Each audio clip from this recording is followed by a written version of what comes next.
Xitoy mashinalarining ichida meni o'zimga eng yoqqani aynan shu mashina bo'ladi. Niyat qilganlar hozir bitta like bosib qo'yinglar. Hammamizga eng kamida shunaqa mashinalardan minish nasib qilsin.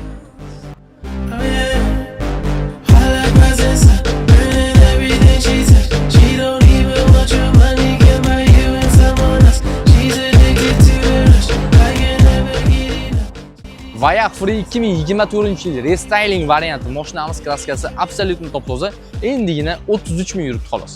Mashinaning tashqi ko'rinishiga bitta ahamiyat bering, derski turibdi, любой o'g'il bolani testosteronini oshiraveradi, lekin buni eng qiziq joyi salonida. Aka, bu mashinaning saloniga bitta ahamiyat bering, yo'q funksiyani o'zi yo'q.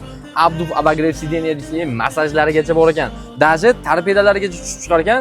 3 xil atri bor ekan. Bunaqa mashinani ko'rmaganman. Birinchi marta ko'rib turibman, lekin saloniga ishlab qo'yishgan ekan. 260 gradus kamera haqida gapirish bu mashina uchun uyat. Даже pnevma podveskalargacha bor ekan. Bu mashinamizda o'zini 20 razmerda Michelin ballonlari ham bor.